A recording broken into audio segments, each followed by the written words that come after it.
Amén. Evangelio de Marcos, capítulo 1, versículo 14 en adelante. La enseñanza del día de hoy lleva por título Comienzo del ministerio de Jesús. Amén.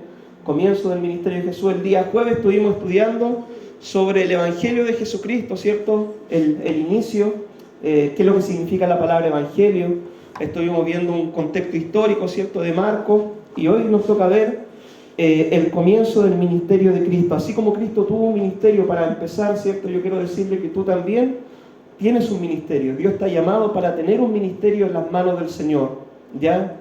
Y así como Dios usó a su Hijo, ¿cierto?, cuando Él lo envió a esta tierra, Él ahora dejó a la iglesia, ya, para que siguiéramos el trabajo que Cristo comenzó. Y así como el Padre usó a su Hijo, Dios también quiere usarte a ti ahora. La iglesia en este tiempo es las manos y los pies de Cristo, es la boca de Cristo acá en la tierra. El Señor, ¿verdad?, mora y habita en medio de su iglesia, dentro de tu vida, y Dios quiere usar tu vida para poder, ¿cierto?, bendecir a otros. Lo mismo que Cristo hacía, hermano, el Señor lo quiere seguir haciendo por media hora de tu vida, ¿ya? Alguien una vez dijo, ¿qué es lo que es el libro de los Hechos?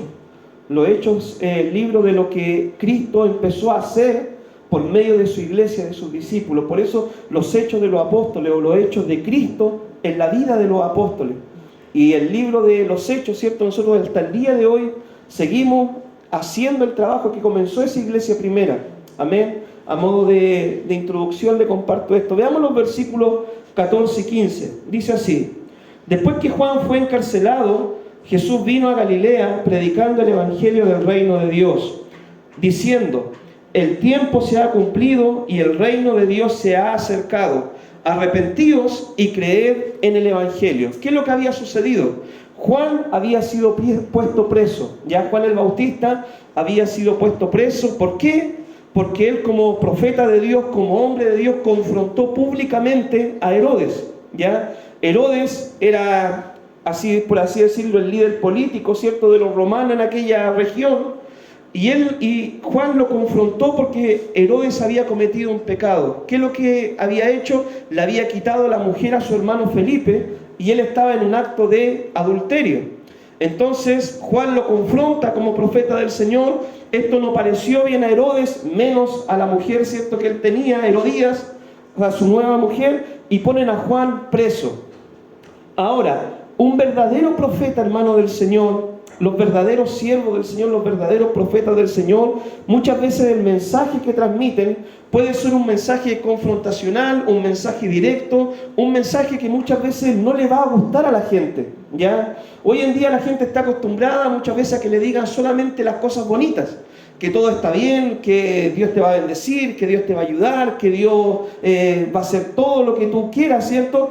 Pero muchas veces, cuando el mensaje es directo a la vida de la persona, es confrontacional, el mensaje te llama al arrepentimiento, a un cambio de vida, a dejar tu vida de pecado, a arreglar situaciones con el Señor, el mensaje algunas veces no les gusta a las personas, ¿ya? Pero como decía, ¿cierto?, un antiguo teólogo, dice: yo prefiero, ¿cierto?, herirlos con la verdad que matarlos con una mentira, ¿ya?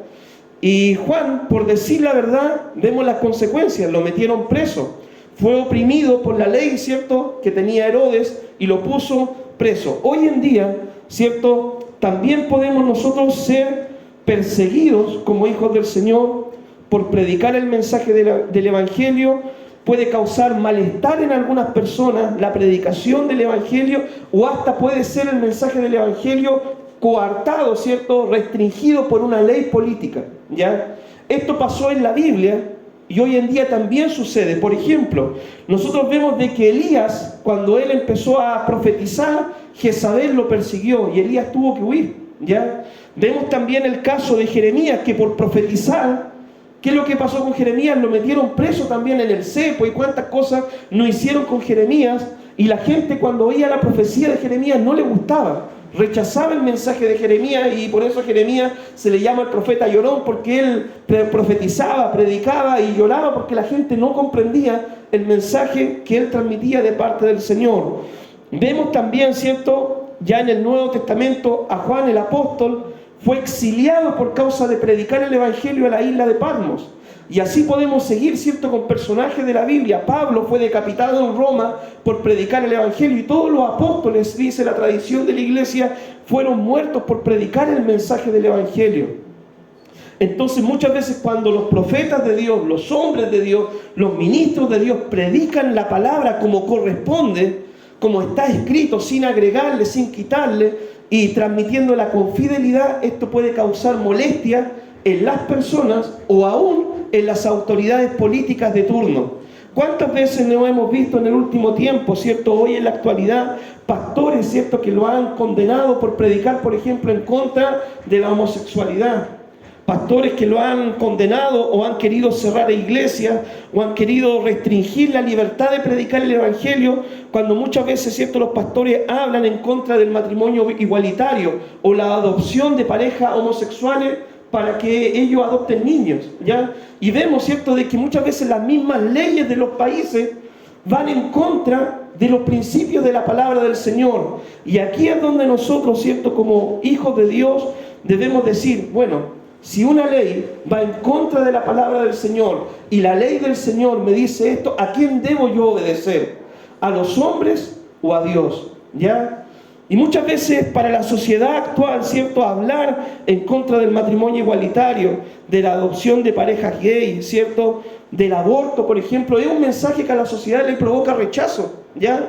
Porque la sociedad quiere libertad, quiere más que libertad, quiere un libertinaje que va en contra de la palabra del Señor. Y nosotros debemos estar conscientes que como a Juan le costó caer preso, a nosotros quizá algún día nos puede costar, ¿cierto?, el ser perseguido por causa de la sociedad o ser perseguido por causa de las autoridades.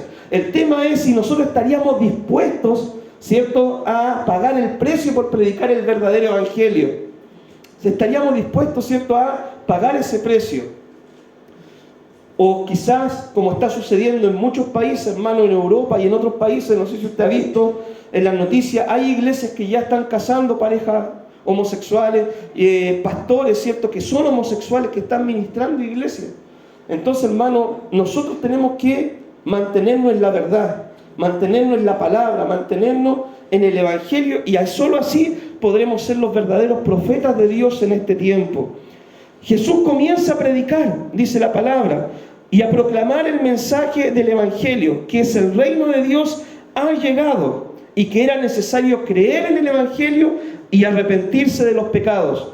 Hoy en día la iglesia tiene la misma tarea: predicar el reino de Dios vino, el reino de Dios está entre nosotros, el reino de Dios es el gobierno de Dios, ¿cierto?, sobre la vida del hombre, ¿ya? Entonces el reino de Dios se ha acercado, pero es necesario arrepentirse de nuestros pecados y creer en el Evangelio. El mensaje del Evangelio, hermano, no es, mira, ven a Cristo y Dios te va a prosperar. Ven a Cristo y Dios te va a cumplir todos tus deseos, o ven a Cristo y Dios te va a sanar. Es cierto que muchas veces cuando venimos al Señor, Dios nos sana, Dios nos prospera, Dios nos bendice, Dios soluciona los problemas, pero el mensaje del Evangelio es más profundo que eso. El mensaje del Evangelio es: cree en el Evangelio, ponte a cuentas con Dios, porque hay un alma que salvar, y esa alma empieza por tu vida personal.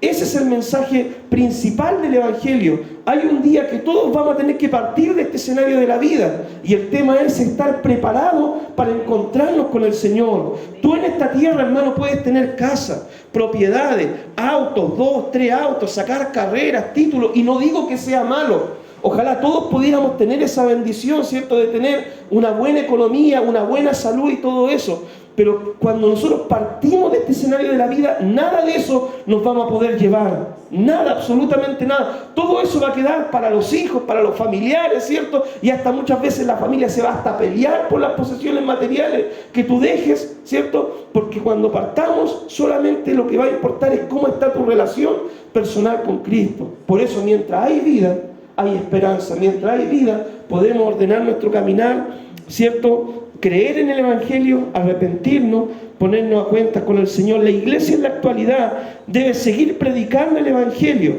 a toda criatura, llamando al hombre a reconciliarse con el Señor. Para predicar el Evangelio, hermano, no es necesario ser grosero, ni ser agresivo, ni insultar a las personas, ¿cierto? Yo hoy día justo le compartí al grupo de misiones un video, ¿cierto? Decía, ¿cómo evangelizamos cuando nosotros empezamos, ¿cierto? Decía, te falta Jesús. Me salía alguien haciendo un video en TikTok, te falta Jesús, necesitas a Jesús. Y todo el tema era un video, ¿cierto? Un poco risorio. Y es cierto, muchas veces la gente cuando predica el Evangelio y te rechazan el mensaje, uno tiende a ofuscarse, a enojarse cuando uno empieza. Ya, porque ojalá todos te recibieran el folleto y ojalá toda la gente llegara. Pero nosotros debemos entender que somos solamente portadores de una bendición. Nosotros compartimos esta bendición y el que la quiera tomar, que la reciba. Y el que no la quiera tomar, bueno, ¿cierto? Dios te bendiga solamente y seguimos llevando la bendición a otra persona que sí la quiera recibir. Entonces nosotros debemos seguir llevando este mensaje de reconciliación, ¿cierto?, entre Dios y el hombre. Y el que lo quiera recibir, lo va a tomar, hermano. Y el que se dé cuenta de su necesidad, lo va a recibir. Pero si alguien algún día no lo quiere recibir, bueno, dice la palabra, tú simplemente ve a aquellos que sí lo quieran recibir. Quizás muchos de nosotros en un tiempo nos predicaron cuántas veces y no recibíamos el mensaje. Y estábamos duros, endurecidos, porque teníamos nuestras cosas, nuestro vicio, teníamos nuestro estilo de vida y no queríamos ordenarnos, ¿cierto? Y bueno, rechazamos el mensaje, pero un día Dios nos tocó o permitió una situación y llegamos a los caminos y entendimos. Y hoy en día tenemos esa misma tarea de ir y predicar el Evangelio. La tarea de predicar le toca a todo cristiano. Y este es el principal ministerio que tenemos nosotros como cristianos. La tarea de predicar el Evangelio, hermano, no le toca solamente a los pastores o a los líderes, ¿ya? O a los misioneros o a los evangelistas. La tarea de predicar el Evangelio es el ministerio que Dios tiene para todos los cristianos. Esa es nuestra tarea, ir y predicar el Evangelio a toda criatura. La gran comisión Dios se la dio a toda la iglesia. A cada discípulo, a cada cristiano, ese es su principal ministerio. Hay hermanos que pueden decir, pastores, que yo no sé qué don tengo, o qué talento tengo, o qué ministerio me ha llamado. Yo siempre he dicho, hay dos dones generales que todo cristiano necesita hacer: cumplir con la gran comisión y cumplir, ¿cierto?, con el gran mandamiento, ¿cierto? Amar a Dios y amar al prójimo, ayudándolo, en otras palabras, en sus necesidades. Esa es tarea de todo cristiano, mi amado hermano. Veamos los versículos ahora 16 al 20. Dice, andando junto al mar de Galilea, vio a Simón y a Andrés, su hermano, que echaban la red en el mar porque eran pescadores. Y les dijo Jesús, venid en pos de mí y haré que seáis pescadores de hombres.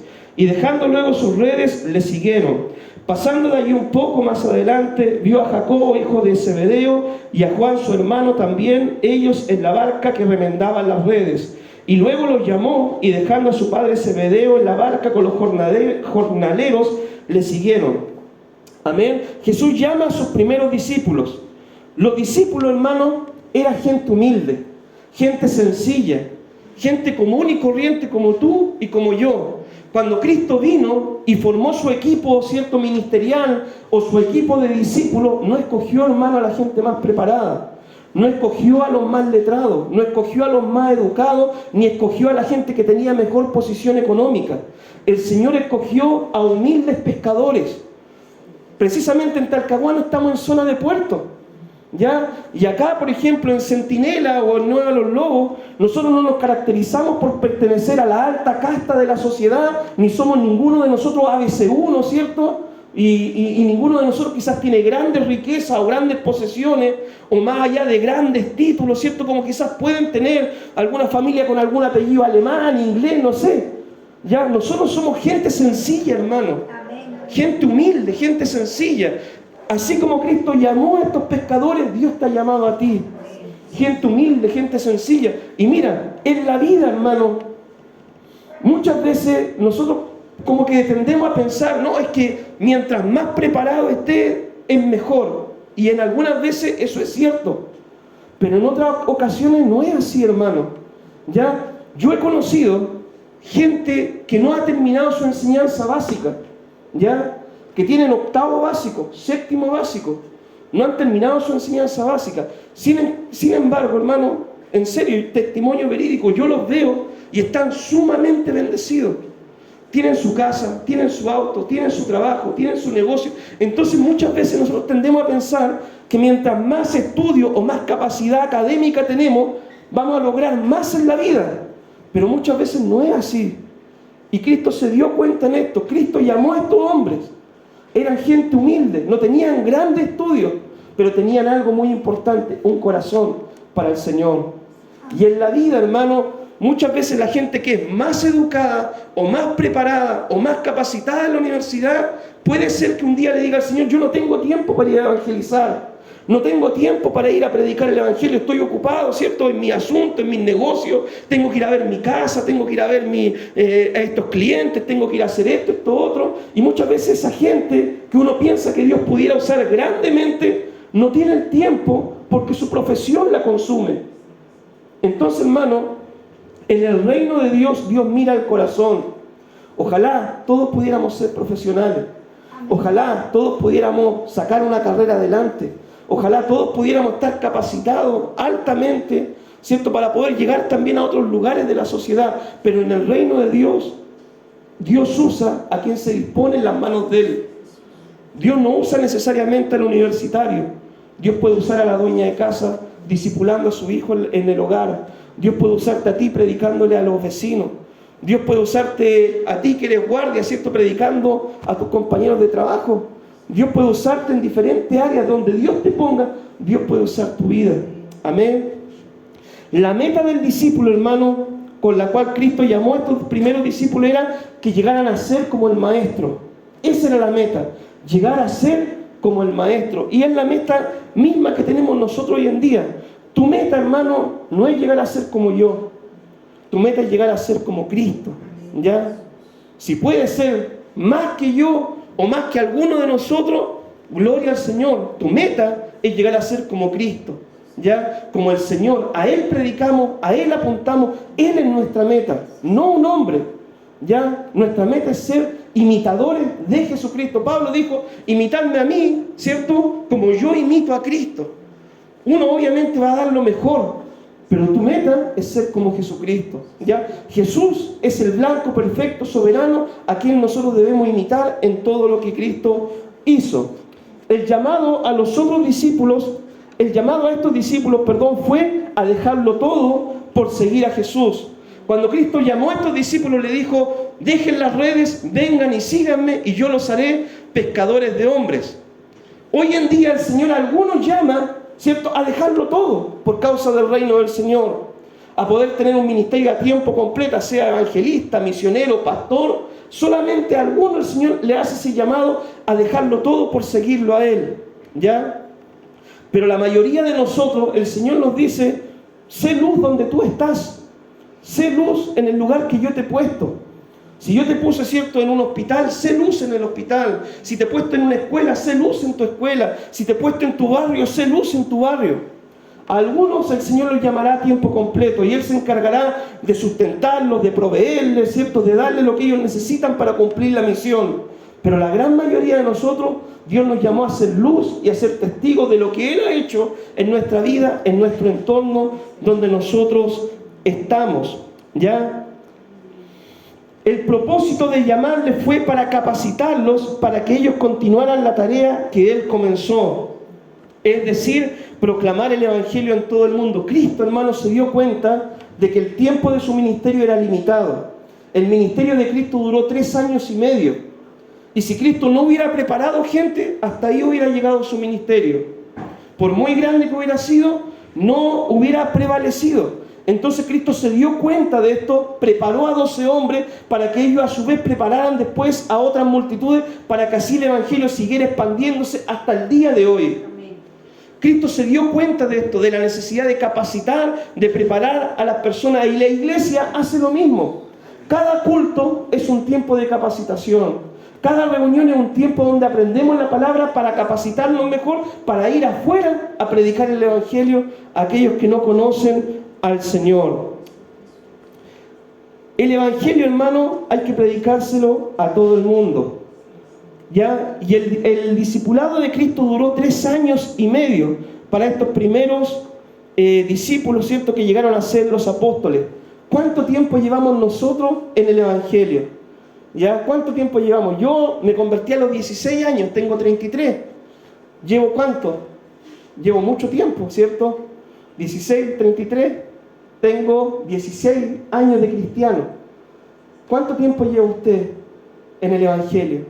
En 3 años y medio, estos discípulos lograron ser apóstoles. Hermanos, los años en el Evangelio deben notarse en nuestra vida espiritual. Amén. Si tú llevas 5 años, llevas 10 años, llevas 20 años, debe notarse en tu caminar con el Señor. Estos discípulos fueron capacitados, ¿por qué? Porque estaban con Cristo y aprendieron las palabras de Cristo. ¿Cómo estamos nosotros con Cristo hoy en día? Por medio de la oración, por medio del ayuno, por medio del congregarse. Ahí estamos con Cristo. ¿Y cómo aprendemos las palabras de Cristo? Leyendo la Biblia, hermano. No hay otra forma de aprender las palabras de Cristo. En 3 años y medio ellos fueron altamente capacitados.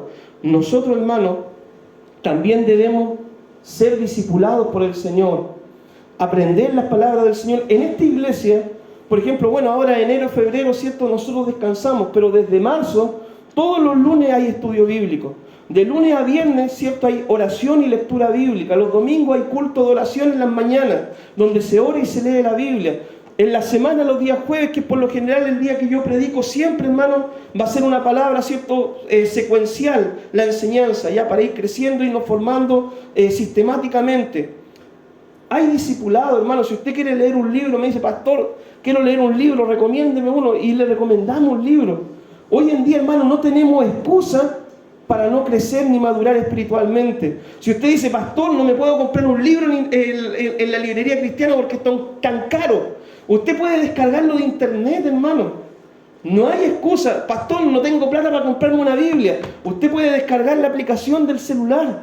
Hay aplicaciones que hasta vienen con Biblias de estudio, hermano. No hay excusa para no crecer espiritualmente o ser capacitado por el Señor. La única excusa es la que nosotros mismos nos ponemos, ¿ya? De los 12 discípulos o apóstoles más adelante, solamente se perdió uno, que fue Judas Iscariote, que se perdió por su incredulidad y por ser ladrón. Hermano, que no nos pase eso a nosotros. Hoy en día estamos nosotros dentro de la iglesia, estamos nosotros sirviendo al Señor, pero no nos vamos a desviar del camino del Señor por ser incrédulos, ¿cierto? Dejar de creer en la palabra o por hacer las cosas mal. Ya del Señor, de los 12 perdió uno. Hoy en día, ¿cierto? Cuidémonos de no ser nosotros ese uno que nos perdamos por ser incrédulo a la palabra o por hacer las cosas mal, ¿ya? Dios hoy nos llama a ser pescadores de hombres también, como llamó a estos primeros discípulos. Esa es la misión del cristiano, ganar almas para Cristo, rescatar las vidas de las llamas del infierno. Mira, los bomberos hoy en día están haciendo una noble tarea, rescatando vidas, rescatando animales, rescatando a las personas, ¿cierto? A escapar de estas llamas, de este incendio tremendo que hay. Nosotros, hermanos, somos bomberos espirituales. La Biblia nos habla de que hay un infierno, una condenación, un lugar de fuego eterno. Y nosotros somos esos bomberos espirituales que debemos rescatar a las vidas y sacarlas y arrebatarlas de esas llamas para traerlas al lugar seguro, al templo, a la iglesia, a los pies de Cristo. Nosotros somos esos bomberos espirituales que hoy en día debemos hacer esa tarea. Esa es nuestra misión, hermano, rescatar almas de la condenación eterna, empezando por tu propia vida, ya, estar seguro de tu salvación y siguiendo por tu familia, tus vecinos, ¿cierto? Tu entorno. Esa es nuestra tarea. Amén. Veamos ahora, hermanos, los versículos 21 al 28. Dice así: y entrando en Capernaum, y los días de reposo, entrando en la sinagoga, enseñaba, y se admiraban de su doctrina, porque les enseñaba como quien tiene autoridad y no como los escribas. Pero había en la sinagoga de ellos un hombre con espíritu inmundo que dio voces, diciendo: ¿qué tienes con nosotros, Jesús Nazareno? ¿Has venido para destruirnos? Sé quién eres, el Santo de Dios. Pero Jesús le reprendió diciendo: cállate y sal de él. Y el espíritu inmundo, sacudiéndole con violencia y clamando a gran voz, salió de él. Y todos se asombraron de tal manera que discutían entre sí diciendo: ¿qué es esto? ¿Qué nueva doctrina es esta? Que con autoridad manda aún a los espíritus inmundos y le obedecen. Y muy pronto se difundió su fama por toda la provincia alrededor de Galilea. Jesús, hermano, tenía la costumbre de ir a la sinagoga. En esta ocasión, Cristo fue a la sinagoga, ¿cierto? Y ocurrió todo este milagro de liberación. Pero no fue la única vez que Cristo fue a la sinagoga. Cristo, por lo regular, iba los días sábados a la sinagoga. ¿Qué es lo que era la sinagoga? La sinagoga era el lugar de encuentro que tenían los judíos para adorar, alabar, bendecir el nombre del Señor, para aprender la palabra de Dios. La sinagoga es muy parecida a lo que es la iglesia, ¿cierto? Era como un templo, ¿ya? Donde se reunían los judíos para adorar y bendecir al Señor. Y Cristo iba a la sinagoga, ¿cierto? Para predicar y también para poder adorar, ¿cierto? Al Padre. Las sinagogas nacen, ¿cierto? En el pueblo de Israel, en el tiempo cuando el pueblo de Israel estuvo cautivo en Babilonia, ¿ya? Ahí nace la sinagoga, y una sinagoga se formaba con 10 personas. Habían 10 judíos, ¿cierto? Se reunían y ahí se establecía una sinagoga. ¿Por qué nace la sinagoga? Porque el templo, ¿cierto?, de Jerusalén había sido destruido por los babilónicos y ellos no tenían lugar para adorar al Señor. Y ahí empezaron a formar estas pequeñas comunidades que se les llamó sinagoga. Dice la palabra que Cristo, cuando estaba en la sinagoga, ¿cierto?, predicando ahí, ¿qué es lo que ocurrió? Un hombre se manifestó. Había un hombre endemoniado, ¿cierto?, oprimido, ¿cierto?, por los demonios, y se manifestó. ¿Por qué la gente se manifiesta? ¿O se manifiesta gente hoy en día? Quizá uno pueda tener la pregunta, y sí, ¿ya? Quizá a usted no le ha tocado vivir porque es algo que no es tan habitual, ya, ver situaciones así, pero hoy en día también hay gente que se manifiesta o está siendo oprimida por demonios, ¿ya? A mí en Argentina me tocó ver un caso, ¿cierto? Un seminarista estaba manifestado, ¿cierto?, por un espíritu demoníaco, ¿ya? Y tratamos de liberarlo y todo el tema. Entonces hoy en día puede suceder situaciones así. Muchas veces en la iglesia puede pasar que cuando pasan al frente para orar, ¿cierto?, hay un minuto de adoración, haya gente que tenga alguna opresión demoníaca que se manifieste, ¿cierto? Y eso puede ocurrir. ¿Por qué las personas se manifiestan? Puede ocurrir que se produzca una manifestación de un demonio en la vida de una persona por las puertas que ésta abre, ¿ya? Puertas como el pecado, la droga, la hechicería, ciertos pecados de inmoralidad.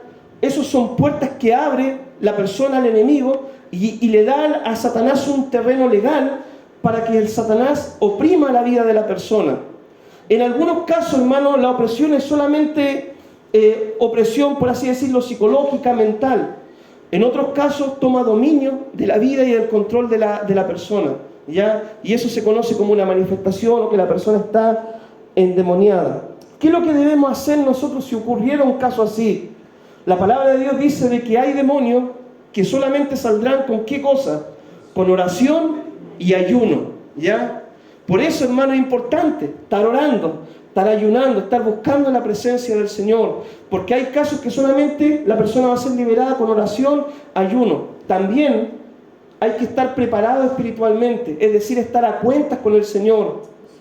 En el mismo seminario, ¿cierto?, nos contaba una pastora que estaba estudiando en ese tiempo, decía que una vez fueron, ¿cierto?, a liberar a una joven que siempre se escapaba, ¿cierto?, de su casa y se tiraba por un cerro para abajo y quedaba toda herida, toda moreteada, y todos los días en la noche ella era oprimida de esa forma y tenía esa manifestación de querer como suicidarse, ¿ya?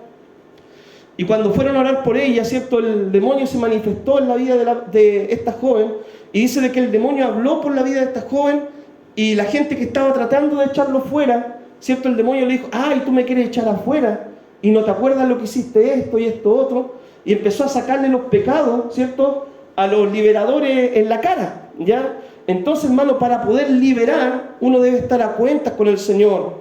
Dice la palabra de Dios de que también en el libro de los Hechos, ¿cierto?, había unos discípulos, ¿cierto?, de unos sacerdotes ambulantes que andaban, que trataban de liberar también a gente que estaba endemoniada. Y dice que en una oportunidad fueron a liberar y le dijeron: te quiero liberar en el nombre de Pablo, ¿cierto?, y de Cristo que predica Pablo. Y el demonio dijo: a Pablo conozco y sé quién es Cristo, y ustedes quiénes son. Y dice que el demonio se abalanzó sobre ellos y lo hirió, y ellos tuvieron que huir, ¿ya? Entonces, hermano, para poder trabajar esta área hay que estar preparado espiritualmente, capacitado, espiritualmente, estar a cuentas con Dios, estar orando, estar ayunando, estar, ¿cierto?, buscando la presencia del Señor para poder tener el respaldo de Dios. Dice la Biblia que estas señales seguirán a los que creen. Estas señales van a seguir a los que creen. Yo, hermano, he estado en campaña en Argentina. Hay un pastor muy famoso, se llama Carlos Anacondia, un evangelista. Hermano, estamos en la campaña, ¿cierto?, literal. Así, un montón de personas, 1.000, 2.000 personas, y estamos alabando al Señor y todo el tema, y de repente dice el coordinador, y ahora, hermano, vamos a presentar a nuestro hermano Carlos Anacondia, ya un evangelista de Argentina. Dice eso el coordinador, y empiezan a tocar, ¿cierto?, unos coros pentecostales, y cuando el hombre se para en la plataforma, literal, hermano, gente empieza a manifestarse. Empieza a manifestar, ¿cierto?, los demonios que oprimen a las vidas de las personas y se las libera y todo el tema. Eso, hermano, ocurre hoy en día, ¿ya? Personas que están siendo oprimidas por el enemigo y que necesitan ser liberadas, y hay que estar preparados si es que no ocurriera alguna situación así. En la iglesia pentecostal, ¿cierto?, nosotros somos pentecostales. Estas señales van a acompañar a la predicación de la iglesia. Si hay alguien enfermo, hermano, Dios tiene poder para sanarlo. Si hay alguien que un demonio lo está oprimiendo, Dios tiene poder para liberarlo, ¿ya? Estas señales siguen a la iglesia que predica. Marcos capítulo 16 dice, estas señales seguirán a la iglesia, en su nombre hablarán nuevas lenguas, echarán fuera demonios, sobre los enfermos colocarán las manos y sanarán. Pero estas señales siguen a los que creen, ¿ya? Hoy en día, lamentablemente, hay muchas iglesias que han dejado de creer ya en lo milagroso que es el Señor, en los milagros que el Señor hacía o puede realizar hoy en día. A esta doctrina se le conoce como cesacionista, ¿ya? La doctrina cesacionista dice de que los milagros solamente ocurrieron en el primer siglo de la iglesia y que hoy en día ya no hay milagros. Y muchas veces, hermano, ellos caen hasta aún en la blasfemia contra el Espíritu Santo, diciendo que la manifestación del Espíritu, el hablar en lengua, la sanidad, el echar fuera demonios, son manifestaciones demoníacas, ¿ya?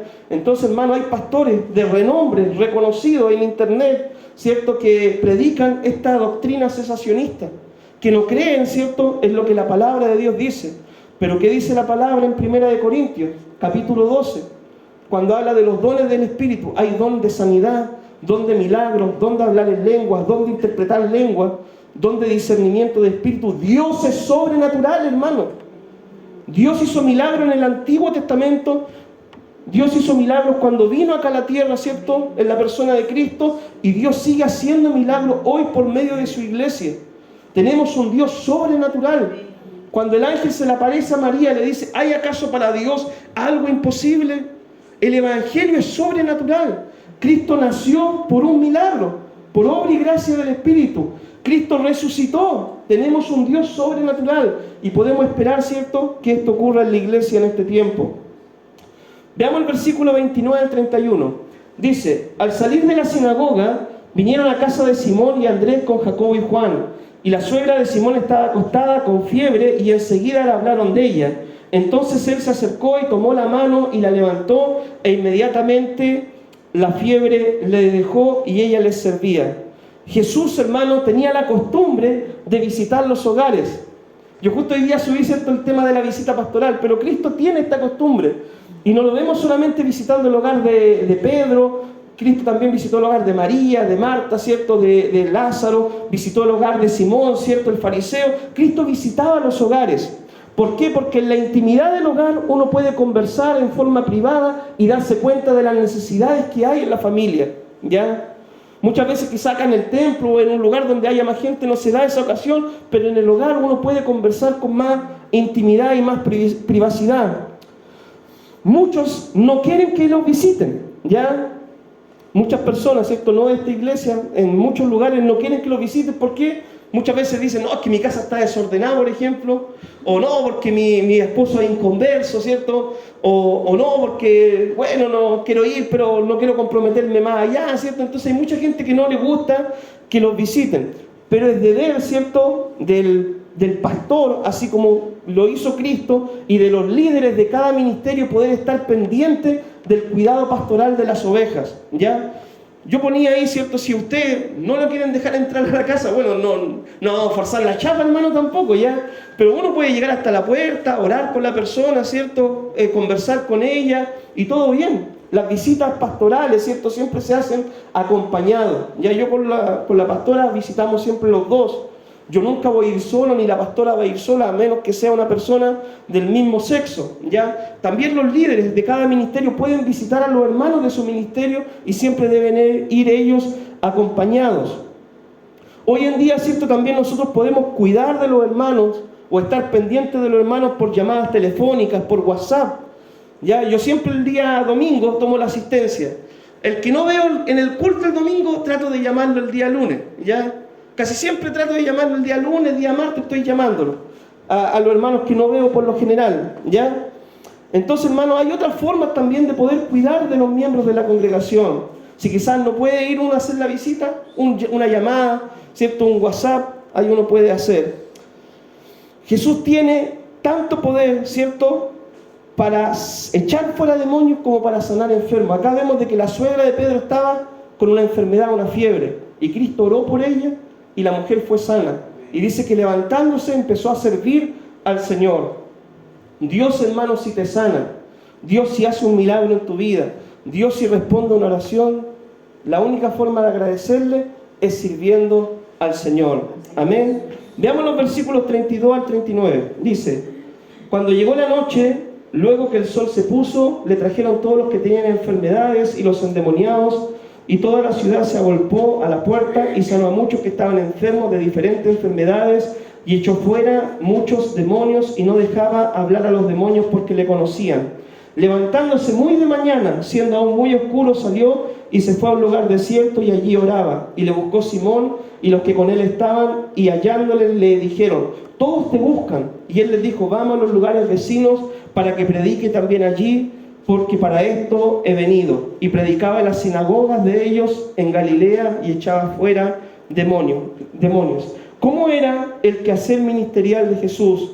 Dice que en la noche le traían enfermos, le traían endemoniados, le traían personas en necesidad, y Cristo obraba en las vidas de ellos. Pero muy en las mañanas Cristo tenía su tiempo devocional. Dice, siendo muy de mañana, Él se apartaba a lugares desiertos y allí oraba. Cristo, hermano, todo lo que logró el Señor, no lo logró solamente porque Él era Dios. Dice la palabra de que Cristo, cuando se hizo hombre, ¿cierto?, Él se tomó forma de siervo, se autorrestringió, en otras palabras, de ocupar sus atributos divinos, ¿ya? Y Cristo, siendo Dios, se autolimitó. Y todo lo que Él logró fue por el poder y la obra del Espíritu Santo en obediencia al Padre, ¿ya? Para darnos un ejemplo a nosotros de cómo debíamos nosotros servir al Señor. Sería fácil para Cristo ocupar su autoridad propia, ¿ya? Pero Cristo tomó forma de siervo para identificarse con nosotros. Se autolimitó sus atributos divinos. Ya cuando Cristo vino, ¿cierto?, Él estaba en un lugar presente solamente. Ya Dios es omnipresente, está en todas partes, pero Él estaba, ¿cierto?, en un lugar a la vez. Él se autolimitó. No perdió los atributos, pero sí los restringió para darnos un ejemplo a nosotros. Y Él todo lo que logró fue gracias a su dependencia del Padre. Si Cristo era Dios, ¿por qué Cristo oraba? ¿Por qué? Porque todo lo que logró fue gracias al Espíritu Santo, a la obra de Dios en su vida. Cristo dijo, si yo por el dedo de Dios echo fuera demonios, es decir, si por el poder del Espíritu echo fuera demonios, ¿cierto?, ¿por qué los echan vuestros hijos? Todo lo que Cristo logró fue gracias a su dependencia y su búsqueda, ¿cierto?, del Padre. Tenía el Señor un plan de trabajo bien definido. Dice de que Él vino para predicar y iba a predicar en otros lugares vecinos. Lo que le daba poder a Jesús para ministrar, ¿cierto?, era su tiempo con el Padre. Y el ministerio, hermano, no es como muchas personas piensan, ¿ya? Una vez le preguntaron a los niños, ¿tú qué querés ser cuando grande? No, yo quiero ser pastor. ¿Por qué? No, porque el pastor trabaja el fin de semana nomás predicando. Ya el resto de la semana está flojeando, poco menos quiso decir el niño. Y no, hermano, el ministerio no es así. ¿Ya? Si uno es llamado al ministerio, uno está todo el día trabajando en la obra del Señor, 24/7. ¿Ya? Si uno es un buen pastor, está trabajando todo el día. Si uno es un buen ministro, está todo el día trabajando. Si no estás llamando, estás orando, si no estás orando, estás estudiando, si no estás estudiando, estás preparando el sermón para la semana, si no estás preparando el sermón, estás visitando, si no estás visitando, estás evangelizando, si no estás evangelizando, estás haciendo una obra social, si no estás haciendo una obra social, estás en una reunión pastoral, si no estás en reunión pastoral, estás estudiando la materia del seminario, si no estás estudiando la materia del seminario, estás trabajando en el trabajo secular, si no estás trabajando en el trabajo secular, tienes que tener tiempo para la familia, si no tienes tiempo con la familia, tienes que estar visitando a los hermanos, que se le murió un familiar, que hay alguien enfermo en el hospital, que hay alguien en un hogar de ancianos. Así es el ministerio pastoral. Así es la vida de un pastor. ¿Quieres ser pastor, hermano? Amén. Esa es la vida de un pastor, hermano, semanalmente. ¿Ya? Esa es la vida de un pastor. No es que el pastor esté acá el domingo nomás predicando en la iglesia. El pastor está trabajando 24/7. ¿Ya? Y es un trabajo, hermano, tan demandante, porque tú llegas, preparas el mejor sermón y lo presentas a la iglesia, ¿cierto? Y de repente tú ves a los hermanos, ¿cierto?, que no cambian, siguen igual, que en la prédica se pegan una siesta, ¿cierto? Uno los ve de repente, bostezan, ¿cierto? Y como que uno dice, Señor, ¿qué puedo hacer? ¡Fuego, Señor del cielo! Ahí va, que salí, me saco la chaqueta, ¿cierto? Y lo volteo a todos. No, uno no sabe qué hacer, hermano, de repente, para que la iglesia como que... ser pastor, hermano, tú predicas el domingo y el lunes tienes que empezar de nuevo. Y no podéis predicar el mismo tema, ¿cierto? Porque si no, el pastor siempre habla de evangelismo. Siempre predica de evangelismo, ¿cierto? Siempre predica, no sé, de la oración. Siempre, toda la semana tienes que estar buscando temas diferentes, todo, si no, uno tiende a ser repetitivo, ¿ya? Entonces, hermano, Cristo, ¿cierto?, nos da un ejemplo de lo que es el quehacer ministerial de un ministro del Señor. Veamos los versículos 40 al 45, ya con esto vamos terminando. Vino a él un leproso, y rogándole hincada la rodilla le dijo, si quieres puedes limpiarme. Y Jesús, teniendo misericordia de él, extendió la mano y le tocó y le dijo, quiero ser limpio. Y así que él hubo hablado, al instante la lepra de aquel, se fue la lepra de aquel y quedó limpio. Entonces le encargó rigurosamente y le despidió luego. Y le dijo, mira, no lo digas a nadie, sino ve y muéstrate al sacerdote y ofrece por tu purificación lo que Moisés mandó, para testimonio a ellos. Pero oído él, comenzó a publicar mucho y a divulgar el hecho, de manera que ya Jesús no podía entrar abiertamente en las ciudades, sino que se quedaba fuera en los lugares desiertos y venían a él de todas partes. Los leprosos, hermano, era gente que estaba aislada de la sociedad. No podían ellos tener vida familiar, no podían trabajar, no podían ir al templo, no podían ir a la sinagoga. Eran marginados sociales los leprosos, ¿ya? Cuando un leproso se encontraba con una persona a distancia, el leproso tenía que llevar sus vestidos rasgados, ¿cierto? Y tenía que, cuando veía a la persona, gritar, ¡leproso, leproso!, para que la persona huyera de él, ¿ya? Esta era la vida de un leproso. Ellos vivían de la caridad, de lo que la gente podía colocar ahí, ¿cierto?, a distancia, para que ellos se pudieran alimentar, ¿ya? Esta era la vida de un leproso. Un leproso, si una persona se le descubría lepra, tenía que dejar a sus hijos, su esposo, su familia, todo, ¿cierto?, y vivir aislado. Y en ese tiempo no había seguro social, no había ayuda más allá, ¿cierto?, estatal. Ellos tenían que ver cómo poder sobrevivir. Cuando este leproso oyó hablar de Cristo, una llama de esperanza se encendió en su corazón. Oyó hablar de este Cristo que sana, de este Cristo que limpia, de este Cristo que predica una buena nueva, de este Cristo que hace nuevas las cosas. Y él dijo, voy a romper, ¿cierto?, con todas las prohibiciones culturales y me voy a acercar a este Cristo. Y dice la palabra que cuando fue donde el Señor se puso de rodillas y le dijo, Señor, si tú quieres puedes sanarme. No le exigió, no le reclamó, no declaró, no. Él solamente dijo, Señor, si tú quieres, sáname. Él sabía que Cristo lo podía sanar por lo que él había oído. Pero él quería ver si era la voluntad del Señor que hiciera un milagro en su vida. Dice la palabra que Cristo extendió la mano y le dijo, quiero, sé limpio. La lepra desapareció y él pudo tener una nueva vida en la sociedad, ¿cierto?, donde él se encontraba. Hoy en día, la enfermedad de la lepra está extinta en muchos países. Ya hay muy pocos lugares donde queda lepra. Por ejemplo, en la India hay leprosarios donde trabajaba la Madre Teresa de Calcuta, ¿cierto? Y en algunos países hay lepra, ¿cierto? Pero muy, muy poco, casi nada, es algo casi extinto, ¿ya? Pero hoy en día hay otro tipo de lepra en la sociedad, la lepra del pecado. Así como la lepra destruía, ¿cierto?, la carne del hombre, su vida social, familiar, religiosa, así el pecado destruye también la vida del ser humano, su salud, su economía, su familia, su relación con Dios. Lepras como la delincuencia, ¿ya? Lepras, ¿cierto?, de diferentes tipos afectan la vida del hombre. Todo pecado es un tipo de lepra que destruye la vida del hombre. Pero hay una sanidad, y esa sanidad se encuentra en Jesucristo, ¿ya?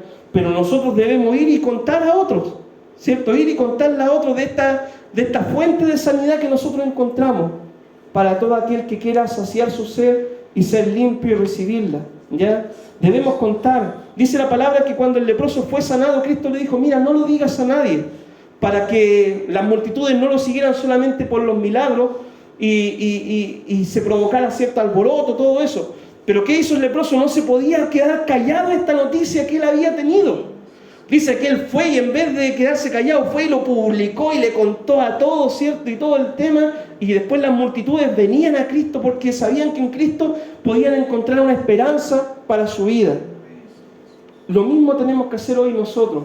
Debemos ir y contar a otros cuán grandes cosas ha hecho Dios con nuestra vida. Hay familias que están sufriendo, personas que lo están pasando mal, personas que no encuentran una solución, ¿cierto?, para sus vidas.